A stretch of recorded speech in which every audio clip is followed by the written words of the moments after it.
Hello and very warm welcome to all of you. कैसे हैं आप सब? मैं आपका मेंटोर और फिर से आपके सामने उपस्थित हो गया हूं लर्न इंग्लिश विदाउट रूल्स के एक नए और फ्रेश सेशन के साथ। आज का सेशन एक बार फिर से आपके अभ्यास की श्रृंखला का एक नया अध्याय है।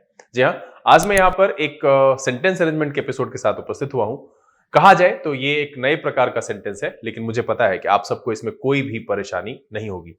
पिछले दिनों जितने भी सेंटेंस अरेंजमेंट के सेट्स आए और जितने भी एपिसोड मैंने आपके सामने रखे और उसमें जो क्वेश्चन रखा उससे ये थोड़ा सा अलग है, लेकिन उसमें बात उतनी ही है, कुछ भी नहीं है। जो पजल्ड है मेरा पैराग्राफ, उसको क्या करना है, सही क्रम में लाना है ताकि वो मीनिंग ठीक से दे सके। मुझे उम्मीद है कि आप इसे बहुत अच्छे से बना पाएंगे, इसलिए वीडियो में शुरू से अंत तक बने रहिएगा। हर एक सवाल को देखिए और कोशिश कीजिएगा कि समय सीमा के अंदर सॉल्व किया जाए। जिन लोगों से नहीं हो रहा है कोई बात नहीं है, प्रैक्टिस के तौर पर आप 1 से 1.5 मिनट का समय लीजिए, आराम से बनाइए, सूझबूझ का प्रयोग कीजिए, एक्सप्लेनेशन को जरूर देखिएगा। तो चलिए बिना देरी किए सेशन की शुरुआत करते हैं। नोटबुक और पेन लेकर के तैयार हो जाइए। देखते हैं कि आज के इस सेट में कौन से 5 नए सवाल लाए गए हैं और कितनी आसानी से आप इसे सॉल्व कर पाते हैं। चलिए देखा जाए।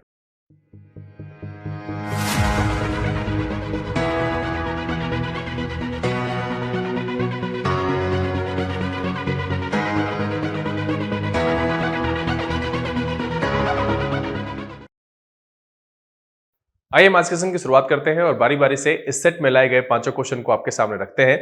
आप चाहे समय सीमा के अंदर या समय सीमा से बाहर जाकर के सॉल्व कर पाते हैं। दोनों ही परिस्थिति में ना ही आपको ज्यादा उत्साहित होना है और ना ही अधैर्य होना है, क्योंकि देखिए दोनों ही परिस्थितियों में इंसान से गड़बड़ हो जाता है।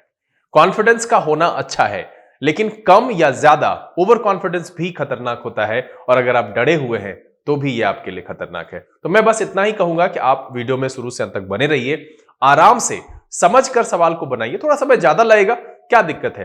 2-4 सेट करेंगे, 5 सेट करेंगे, 50 सवाल बनाएंगे तो फिर धीरे धीरे समय खुद ही कम हो जाएगा और आप भी एक्सपर्ट हो जाएंगे और अच्छा मार्क्स ला पाएंगे। यहां पर मैं बस इतना ही कहूंगा कि आपको किसी भी परिस्थिति में नेगेटिव नहीं होना है, नकारात्मक भाव नहीं लाना है और सवाल सारे अटेम्प्ट करने। बहुत ही आसान है, कोई दिक्कत नहीं है। तो चलिए सेशन की शुरुआत करते हैं, लेकिन उससे पहले जो लोग इस चैनल पर नए हैं चैनल को सब्सक्राइब कर लीजिए, बेल आइकन जरूर प्रेस कीजिएगा ताकि यहां से अपलोड की गई वीडियोस की नोटिफिकेशन आपको मिले और आपका कोई भी सेशन मिस ना हो। लाइक और शेयर करने में कंजूसी नहीं कीजिएगा। चलिए सबसे पहले हम समय की व्यवस्था कर ले, देखा जाए। और जैसा कि आपको पता है कि हम एक कोटेशन के साथ शुरुआत करते हैं, तो आज भी एक कोटेशन मैं आपके सामने लेकर के उपस्थित हुआ हूं। ये गौतम बुद्ध, जो जिनकी कहानी, जिनकी गाथा सभी जानते हैं और ये कौन है बताने की जरूरत नहीं है। सिंपल देखिए इन्होंने क्या कहा है, बहुत अच्छी बात कही है कि no poison can kill a positive thinker. देखिए जो सकारात्मक सोच रखने वाले लोग होते हैं, आप कोई भी कहानी, कोई भी जो पुरानी बुक है जहां पर कहानियां लिखी गई हैं महान लोगों के बारे में, जो उनका इतिहास रहा है, उन्होंने क्या किया है, उसको अगर आप देखेंगे तो उनमें से आपको अधिकांश, क्या मैं कहता हूं 100% और 100% लोग आपको ऐसे मिलेंगे जो पॉजिटिव थिंकर और गजब के पॉजिटिव थिंकर रहे। उनके जीवन में बहुत सारे रिसोर्सेस की कमी रही, बहुत सारी कठिनाइयां झेली, लेकिन उन्होंने कभी हार नहीं मानी। और सबसे रीसेंट उदाहरण है इलॉन मस्क का, जानते हैं सभी लोग, उनकी कहानी से वाकिफ हैं। तो यहां सीधा सा है कि no poison can kill a positive thinker. अगर आपका हौसला बड़ा है, आप पॉजिटिव सोचते हैं हर परिस्थिति में। वैसे भी देखिए बहुत ही आसान है, किन्हीं को मैं सुन रहा था, वहां मैंने सुना कि अरे क्या दिक्कत है, मान लीजिए कि उन्होंने कहा कि जीवन को जीना बड़ा ही आसान है। क्या होगा, एक जगह हार मिलेगी हम दूसरा ट्राई करेंगे, दूसरी जगह हार मिलेगी हम तीसरा ट्राई करेंगे। तो सिंपल सी बात है। अब लोग कहता है कि सर इसमें फायदा क्या है, फायदा क्या है, नुकसान क्या है, यह नहीं देखना है। सबसे पहले यह समझिए, एक बहुत बड़े शायर ने कहा है कि क्यों डरे कि जिंदगी में क्या होगा, कुछ नहीं होगा तो तजर्बा होगा। आपको यह पता होगा कि इस रास्ते से चलेंगे तो गड़बड़ होगा, इस रास्ते से चलेंगे तो गड़बड़ होगा। और मैंने एक दिन आपको कोटेशन पढ़ाया भी था, विवेकानंद का कहना था कि रिस्क लीजिए, अगर आप जीत जाएंगे तो राज करेंगे और अगर हार गए तो गाइड करेंगे। तो दोनों ही परिस्थितियों में फायदा है। तो सिंपल सा है कि गौतम बुद्धा ने भी कहा है कि no poison can kill a positive thinker. अगर आपका हौसला एकदम अदम्य वाला है, जो कि गांधी जी ने भी कहा है, सभी लोग यही कहते हैं, अगर आपकी सोच की सीमा जो है वो तय नहीं है, आप पूरी तरह से सकारात्मक हैं तो आपको कोई जहर नहीं मार सकता है। उसी के पलट फिर उन्होंने लिखा है no medicine can save a negative thinker. बिल्कुल, और कोई भी दवा नकारात्मक सोचने वाले को नहीं बचा सकती है। देखिए बहुत सारे बच्चे मेरे भी क्लास में हैं और कभी कभी मेरे से पूछते भी है कि सर मैं बहुत हतोत्साहित महसूस करता हूं। तो देखिए हतोत्साहित होना बुरा नहीं है, हतोत्साहित वही होता है जो कुछ कर रहा होता है, क्योंकि अगर उसको किसी दिन उससे कोई अच्छा दिख जाता है तो उसको लगता है नहीं यार हम तो उससे कम है। तो ये होगा, जो कुछ कर ही नहीं रहा है उसको क्या होगा, उसको क्या पता चलेगा कि कौन उससे बड़ा है या छोटा है, इंफीरियरिटी कॉम्प्लेक्स है या सुपीरियरिटी कॉम्प्लेक्स है। ये सारी चीजें नहीं आएंगी। तो आपको नकारात्मक विचार रख करके कहीं से भी कोई फायदा होने वाला नहीं है। तो इस बात को ध्यान रखिए। और मैं अपने सेशंस में, अपने बातों में ये कई बार क्लास में भी कहा हूं कि अब सोचो कि मुझे नहीं पता है कि कल क्या होगा, तो हम नकारात्मक सोचकर क्यों जिए। जब गलतफहमी में ही जीना है तो हम अच्छा सोचकर क्यों नहीं जिए कि कल हम राजा बनेंगे, हमारे पास ऑडी होगा, हम एक बड़े बिजनेसमैन हो जाए। जब सोचना ही है, प्रेडिक्ट करना है, तो हम आखिरकार अच्छा प्रेडिक्ट क्यों ना करें, हम नकारात्मक सोचकर अपना दिमाग क्यों खराब कर ले। तो ओब्वियसली पॉजिटिव रहिए, काम करते रहिए और आगे बढ़ते रहिए, बिल्कुल सफलता मिलेगी। चलिए सेशन का पहला सवाल आपके सामने है, देखिए इसमें क्या कह रहा है। कह रहा है कि in each of the following question a grammatically correct and meaningful sentence is given which is divided into 5 parts A B C D and E. Part A is fixed and highlighted. देखिए ये highlighted है, उजले colour से लिखा हुआ है। And grammatically क्या कह रहा है, you have to arrange the other 4 parts to make contextually and grammatically meaningful sentence. The meaning can be different from the one given in question. If no such rearrangement is possible, mark E.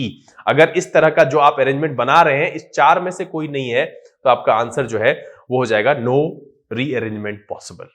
बाकी जो आप arrange करो उसके हिसाब से आप इसमें arrange कर सकते हो। ई देखो सबके लास्ट में है, इसका मतलब है कि ई वाला हिस्सा फिक्स है। मुझे PQRS की तरह ही यहां पर ABCD, SSC वाले बच्चे इसी तरह का सवाल पूछता है।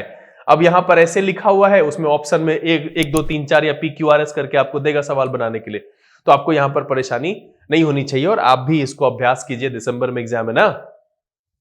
हम लोग तो अजीब अजीब बच्चों से मिलते हैं भाई। SSC की सर पढ़ा रहे तो बैंक में मेरे को नहीं आएगा, बैंक का पढ़ा रहे तो SSC में। अच्छा इंग्लिश कुछ अलग अलग होता है दोनों का। 10th की इंग्लिश आती है। मैं ये कहने की कोशिश कर रहा हूं कि अरे भाई भाषाई समझ डेवलप कीजिए, चाहे वो SSC का क्वेश्चन बना के हो या बैंक वाला। बाद में अपने सेट को प्रैक्टिस कर लेंगे। नॉलेज तो वही होगा ना जी, कंजंक्शन वहां जो पढ़े हैं, जो वर्ड की मीनिंग SSC में होगी वही मीनिंग अगर वो बैंकिंग वाले में आएगा तो वही सेम मीनिंग लेके आएगा। मैं बस ये समझाने की कोशिश कर रहा हूं कि जो समझदारी है, जो कॉन्सेप्ट है, वो कहीं भी नहीं बदल रहा है।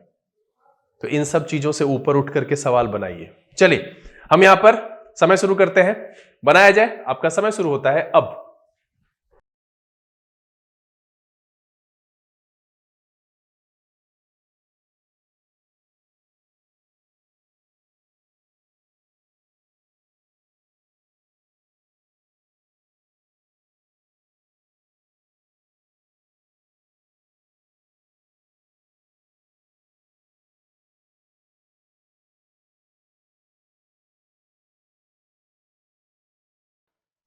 चलिए समय समाप्त हो चुका है, देखते हैं इसमें क्या कह रहा है। तो देखिए यहां पर आप इस सवाल को आसानी से या तो आप अरेंज कर लो, सिंपल ABCD को अरेंज कर लो और ऑप्शन ढूंढ लो, या फिर जैसा मैंने पहले बताया था कि पेयर बना लो, 2 कोई भी आपस में कनेक्ट हो जाए, बाकी को एलिमिनेट कर लो, उस जैसा कोई बचे चेक कर लो, सूझबूझ लगाओगे आराम से बनेगा। देखो कैसे करते हैं।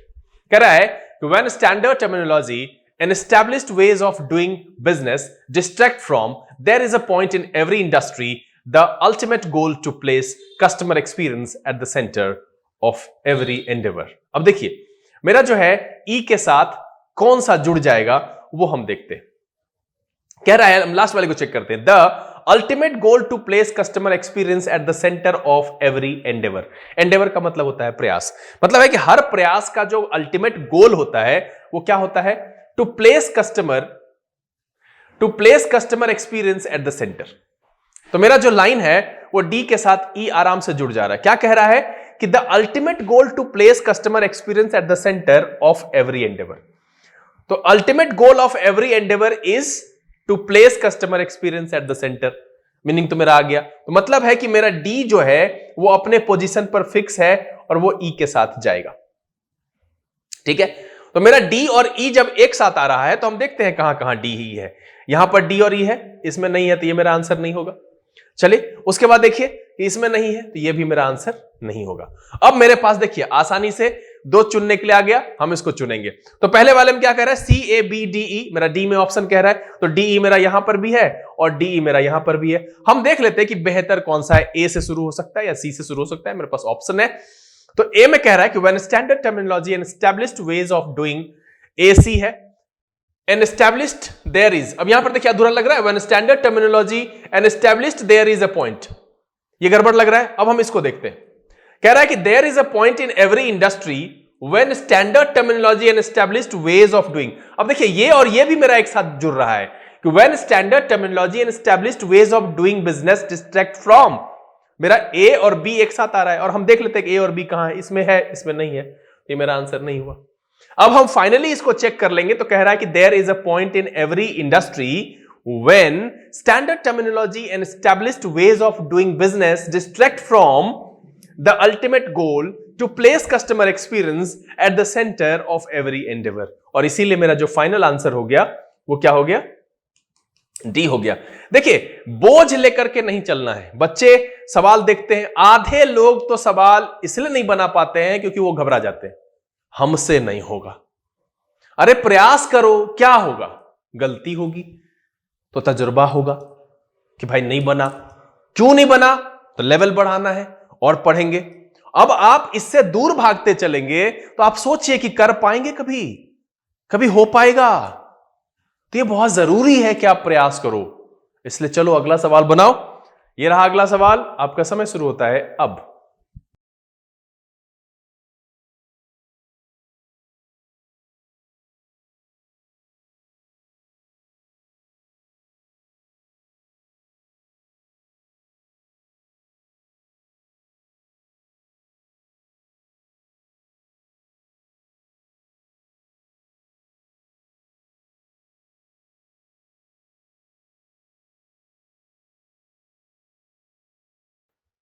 चलिए समय समाप्त हो चुका है।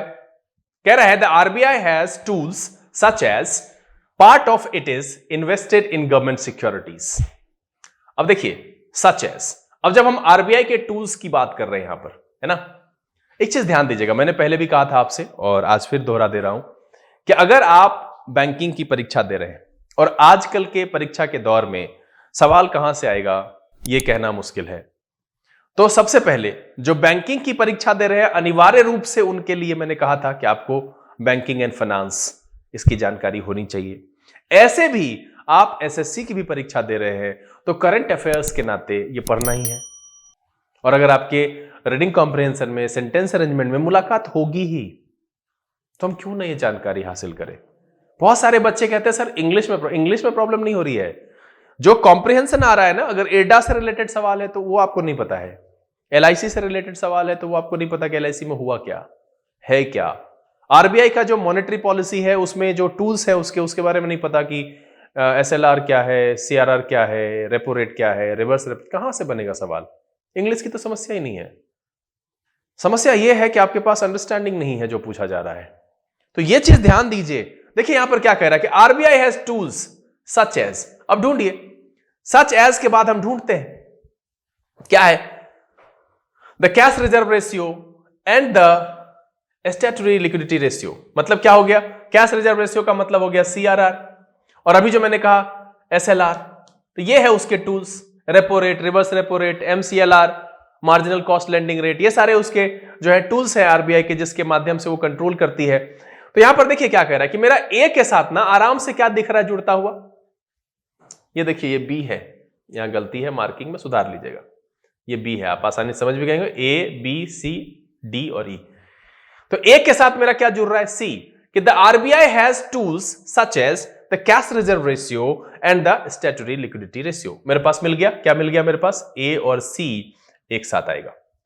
जहां जहां ये है वहां वहां मेरा आंसर पॉसिबल है, जहां जहां नहीं है वहां मेरा आंसर पॉसिबल नहीं है। तो मेरा ये आंसर नहीं है और ये भी आंसर नहीं है। अब मेरे पास क्या है इसमें? एक ऑप्शन में है ए सी डी बी और एक में क्या है? ए सी बी डी ई। अब दो ऑप्शन है, आराम से हम यहां से एलिमिनेट करके निकाल सकते हैं। तो यह तरीका बहुत अच्छा है, अभ्यास करेंगे तो 30 सेकंड की समय सीमा में कर भी पाएंगे। तो यहां पर पहले मेरा फिक्स हो गया ये। अब हम देखते हैं कि उसके बाद कह रहा है कि बी जुड़ेगा ई के साथ या डी जुड़ेगा ई के साथ। चूंकि ई मेरा फिक्स है तो हम देख लेते हैं कौन जुड़ता है। तो कह रहा है B, part of it is invested in government securities and kept with the RBI. अच्छा लग रहा है कि इन्वेस्टेड है और केप्ट है। तो यह भी क्या है कि हम जब लिखते हैं इज प्लेड एंड वॉन तो दोनों हम एक साथ लिख सकते हैं। महात्मा गांधी वॉज या इज लव्ड एंड रिस्पेक्टेड, तो इज एक जगह लिखे, आगे लव्ड एंड रिस्पेक्टेड लिखा। तो देखिए ग्रामेटिकल टर्म में यहां पर इन्वेस्टेड है, यहां पर भी केप्ट है। तो पॉसिबिलिटी दिख रहा है कि मेरा जो है वो बी के साथ ई जुड़ेगा। चलिए मैं डी के साथ भी देख लेते हैं। To ensure that the entire deposit money is not lent and kept, and दो बार है, ये हो गया मेरा। डी और ई एक साथ नहीं जुड़ेगा, ऑप्शन मेरा यहां से खत्म हो गया। अब मेरे पास बचा एक, तो भैया एक नहीं दो बचा। बुद्धिमान लोग ये भी चेक करते हैं कहीं ऐसा तो नहीं कि दिख रहा है और नहीं है, तो चेक कर लेते हैं। तो पहला है the RBI has tools such as the cash reserve ratio and the statutory liquidity ratio. उसके बाद क्या आ जाएगा? To ensure that the entire deposit money is not lent and part of it is invested in government securities and kept with the RBI. तो मेरा जो है ये वाला बिल्कुल सही है और इसीलिए जो इसका आंसर है वो क्या हो गया? सी हो गया। देखिए हम एलिमिनेट करते हैं, एक पॉसिबल जो जोड़ा है वो निकालते हैं, उससे एलिमिनेट कर लेते हैं, बाकी जो बचता है उसके हिसाब। बहुत ही आसान है। और एसएससी वाले इसमें क्या करेगा? इसको दे देगा दो एंड ऊपर में एक दे देगा, बीच में PQRS दे देगा, अरेंज करो, ये करता है। या ऊपर नहीं देगा, नीचे दे देगा, फिनिशिंग लाइन इसमें दे देगा, इसको ऊपर PQRS करके सवाल कहेगा बनाओ, यही पूछता है एसएससी में। चलिए अगला सवाल, और आपका समय शुरू होता है अब।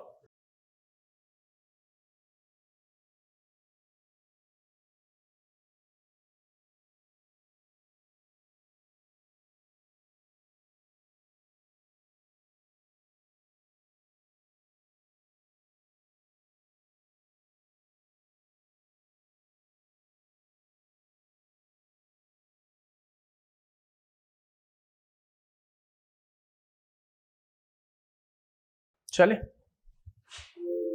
समय समाप्त हो चुका है। कह रहा है under stress it is put under corrective action and the government is forced to infuse capital when any public sector bank is to bail it out. अब हम इसमें फिर से एक पॉसिबल चेक करते हैं, ठीक है, कि क्या हो सकता है मेरा जिसको हम एलिमिनेट कर सके। कह रहा है कि under stress it is put under corrective action. बिल्कुल स्ट्रेस में है ना, स्ट्रेस में किसी चीज की बात की जा रही है जिसको कहां रखा जाता है? करेक्टिव एक्शन, मतलब जो सुधार करने की प्रक्रिया होती है उसके अंदर उसको रखा जाता है। तो मुझे दिख रहा है कि मेरा ए और बी जो है ना वो पहले से ही सही क्रम में है। क्या दिख रहा है? Under stress it is put under corrective action and, तो मेरा ए और बी का जो है वो बन रहा है आराम से पेयर। मीनिंग भी आ रहा है कि स्ट्रेस में जो है ना, देखिए सुधारवादी नीतियां कहां लगाई जाती है? जहां पर कोई दबाव हो, कुछ गड़बड़ हो गया हो, एकदम महसूस हो गया कि सुधार की जरूरत है, तो यहां पर वही कह रहा है कि under stress it is put under corrective action. जब दबाव आता है, स्ट्रेस होता है कुछ भी, तो उसको कहां? करेक्टिव एक्शन के तहत रखा जाता है, हैंडल किया जाता है। तो मेरा ए और बी दिख रहा है, देखिए कहां कहां है। इसमें नहीं है, इसमें नहीं है, मुझे लगता है फाइनली आंसर ही मिल गया। यहां है, यहां नहीं है। अब मेरे पास एक ऑप्शन बचा। अब क्या करना है कि हमको इसको मिला लेना है। कहीं ऐसा तो नहीं कि ये भी नहीं है? ऐसा नहीं, वो कहते हैं ना ट्रेलर दिखा के फिल्म में ठग लिए, ऐसा भी हो सकता है कि ये दोनों मिल गया हो, इसके आगे का अरेंजमेंट गड़बड़ हो, तब क्या करेंगे? चलिए तो पहला क्या है? डी से शुरू करते हैं। डी है when any public sector bank is under stress. बिल्कुल सही है ना? Is under stress. कि जब कोई public sector bank under stress होता है तो उसको कहां रखा जाता है? करेक्टिव एक्शन में। तो ये DAB मेरा ठीक है। अब C के साथ क्या है? द गवर्नमेंट इज फोर्स्ड, है ना, DAB आ गया। अब आएगा कि the government is forced to infuse capital to bail it out. बिल्कुल सही है। क्या है? To infuse capital to bail it out. तो मेरा जो है B नंबर आंसर है, इसलिए इस सवाल का जो जवाब है वो है B। अब देखिए, अभी तक आपको मजा नहीं आ रहा था। 3 क्वेश्चन में अगर आपकी गलती हो गई है 3 के तीनों, तो अब आपको अंदाजा आ गया। आराम से पढ़िए, एकदम कॉन्फिडेंस के साथ बनाइए, हड़बड़ाइए नहीं, बनेगा। ये भरोसा रखिए, बनेगा। मेरी बात मानेंगे, पढ़ेंगे, एग्जीक्यूट करेंगे, बिल्कुल रिजल्ट होगा। बस धैर्य रखिए। चलिए अगला सवाल, आपका समय शुरू होता है अब।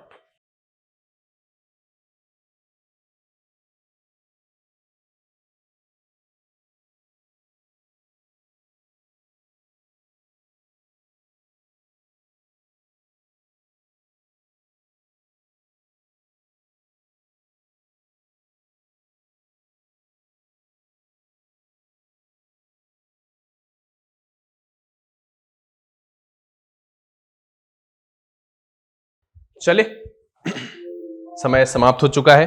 फिर से वही करेंगे, एक कोई परफेक्ट जोड़ी ढूंढेंगे, एलिमिनेट करेंगे, बाकी खुद ही बन जाएगा। कह रहा the interest of depositors and strengthen cooperative banks the bill seeks to protect by improving governance and oversight by extending powers already available with the RBI in respect of other banks to cooperative banks as well. क्या कह रहा है? एक बार फिर से पढ़ के देखते हैं, क्योंकि देखिए सवाल का जवाब ना सवाल में ही होता है। तो एक बार में नहीं समझ में आए, दोबारा पढ़िए। बिगनर है, इंटरमीडिएट है, सुपर बिगनर है, हड़बड़ाइए नहीं। क्या कह रहा है कि the interest of depositors and strengthen cooperative banks, ठीक है। अब कह रहा है the bill seeks to protect by improving, और यहां पर बाय एक्सटेंडिंग। दो दिख रहा है, क्या दिख रहा है मेरा कि B के साथ इसको जोड़ लें या इसको जोड़ लें, ये भी ठीक लग रहा है। उसके बाद कह रहा है the bill seeks to protect the interest of depositors and strengthen cooperative banks. ये मेरा बेहतर लग रहा है कि ये जो बिल है ना, वो उसकी क्या है, उद्देश्य क्या है? To protect the interest of depositors. जब तक डिपॉजिटर्स का इंटरेस्ट नहीं होगा वो डिपॉजिट नहीं करेगा। और साथ में and strengthen the cooperative banks. Cooperative bank ऐसे भी है जहां पर कि लोग वहां बहुत कम देखा जाता है शहरी इलाकों में। बड़े बड़े बैंक्स में हम लोग चले जाते हैं, कोऑपरेटिव जो है बहुत, हम तो कहते हैं बहुत सारे लोगों को पता भी नहीं होगा कोऑपरेटिव बैंक क्या होता है। मैं बच्चों जो पढ़ने वाले उनको छोड़ के कह रहा हूं, उनको तो पढ़ना है तो उनको पता है, लेकिन ऑपरेशनल अगर हम देखें तो उसका प्रभाव कहीं ना कहीं कम दिखता है। तो यहां पर क्या है कि कह रहा है कि the bill seeks to protect the interest of depositors and strengthen cooperative banks. अब इसके बाद बाय इंप्रूविंग, बाय एक्सटेंडिंग, दोनों हो सकता है। तो देखेंगे कैसे करता है, किस तरीके से करेगा। Strengthen cooperative bank and interest of depositors, दोनों को कैसे बेहतर करेगा, प्रोटेक्ट करेगा डिपॉजिटर्स के इंटरेस्ट को और स्ट्रेंथन करेगा कोऑपरेटिव बैंक को। कैसे? तो by improving governance, by extending powers. देखिए कैसे होता है, दोनों में से कुछ ना कुछ तो तरीका है। तो मेरा जो है वो क्या आ रहा है कि पहले आएगा B, the bill seeks to protect the interest of depositors and strengthen cooperative banks. तो BA जहां जहां है वो मेरा आंसर है। अब देखिए इसमें मिसिंग है, यहां पर C होना चाहिए। वैसे भी कट चुका है मेरा, ये यहां से खत्म हो चुका है, ये भी मेरा यहां से खत्म हो चुका है, ठीक है, टाइपिंग मिस्टेक है वहां पर। अब यहां पर देखिए कि क्या है, आप लोग 3 में से ही ढूंढ लेना क्या दिक्कत है। वो भी मेरा आंसर था नहीं तो वैसे भी कट चुका है, तो ये मत सोचना कि सर ऑप्शन चौथा गलत था, दिक्कत हो गया। चलिए, तो यहां पर मेरा इसमें भी है BA और इसमें भी है BA, तो यहां तक तो काम हो गया। अब क्या कह रहा है कि हमको यह देखना है कि दूसरी जोड़ी, पहली जोड़ी तो फिक्स हो गई, अगर इसमें से नहीं होगा तो यह होगा। तो कह रहा है the bill seeks to protect the interest of depositors and strengthening cooperative banks by improving governance and oversight. ठीक है, अब यह नंबर मेरा है C, by improving governance and oversight. अब कैसे होगा? By extending powers already available with the RBI in respect of other banks to the cooperative banks as well. अब देखिए ये जो लाइन है ना, ये इसके साथ एकदम जुड़ा हुआ है कि by extending powers already available with the RBI, जो कि ऑलरेडी आरबीआई में पहले से पावर्स होते हैं in respect of other banks, दूसरे जो बैंक्स हैं कोऑपरेटिव के अलावा, to cooperative banks as well, उसके पास भी तो कुछ पावर है। तो मेरा डी और ई एक साथ जुड़ रहा है और देखिए यहां पर है, इसमें नहीं है, तो ये मेरा यहां से एलिमिनेट हो गया। मेरा आंसर ये दिख रहा है, लेकिन जैसा कि मैंने कहा कि एक बार चूंकि बीच में एक सी बचा हुआ था, हम एक बार पढ़ के देख लेते हैं कि the bill seeks to protect the interest of depositors and strengthen cooperative banks by improving governance, C है ना, हाँ, by improving governance and oversight by extending powers already available with the RBI in respect of other banks to cooperative banks as well. और इसीलिए जो मेरा इस सवाल का जवाब है वो है आपका बी। देखिए आसानी से आप अब ढूंढ पा रहे होंगे, समय सीमा के अंदर कर ले रहे होंगे। ऐसे बच्चे जिनको समय सीमा के अंदर करने में दिक्कत हो रही है, कोई बात नहीं है, मैंने ये बता दिया। अब इस तरह के सेट्स सवाल ढूंढिए, खुद से बनाइए, फिर मैं और भी सेट लेकर, मैं ये नहीं कह रहा हूं कि मैं भाग रहा हूं, मैं नहीं लेकर के आऊंगा, इसके बाद ढूंढ लो जहां करना है, मैं ये नहीं कह रहा हूं, मैं ये कह रहा हूं कि मैं लाऊंगा। लेकिन अब देखिए अगले दिन आएगा वो क्या, उसके आगे कुछ और होगा, तो आप ढूंढो ना, इस तरह का सवाल ढूंढ के बना जाओ ताकि परेशानी ना हो। चलिए सेशन का आखिरी सवाल, आपका समय शुरू होता है अब।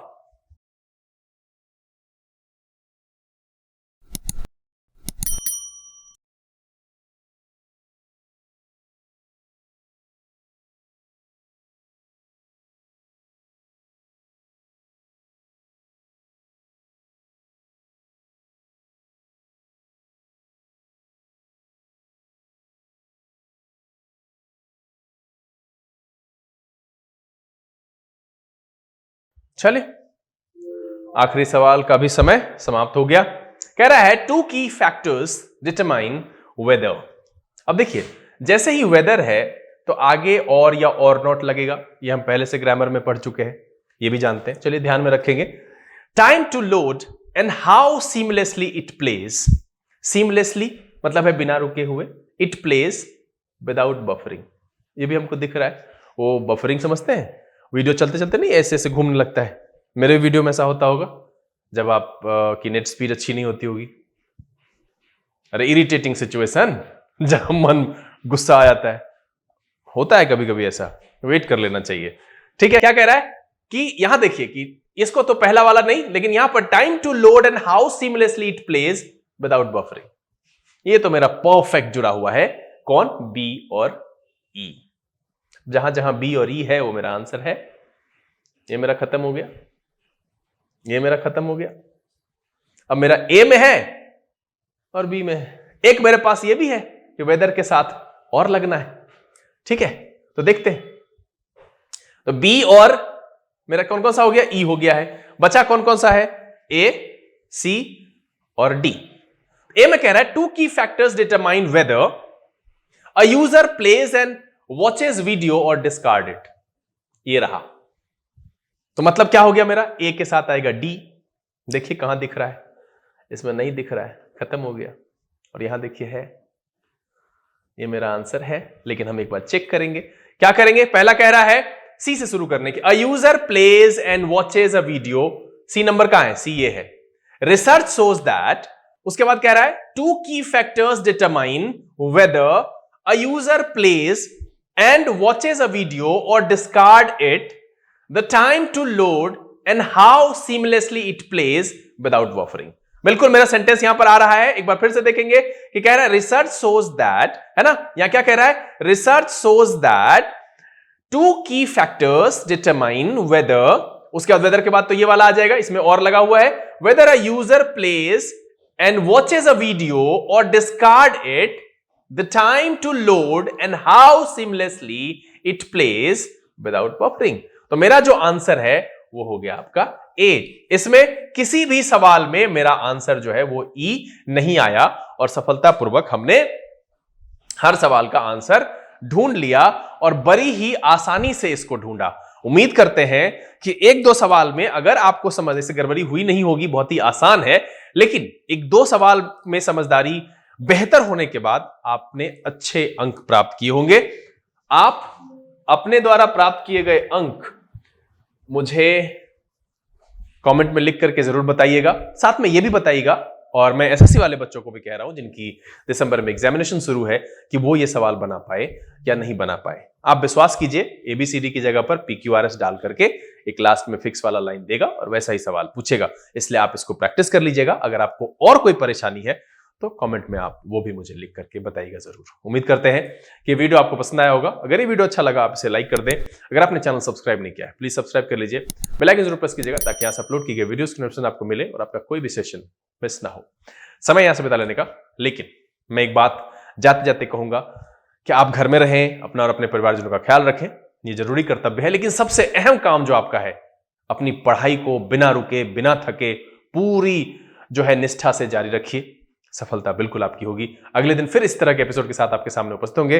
तब तक के लिए लर्न इंग्लिश विदाउट रूल्स के सेशन से this is BK Singh signing off. Keep reading, keep practising. Thank you, God bless you.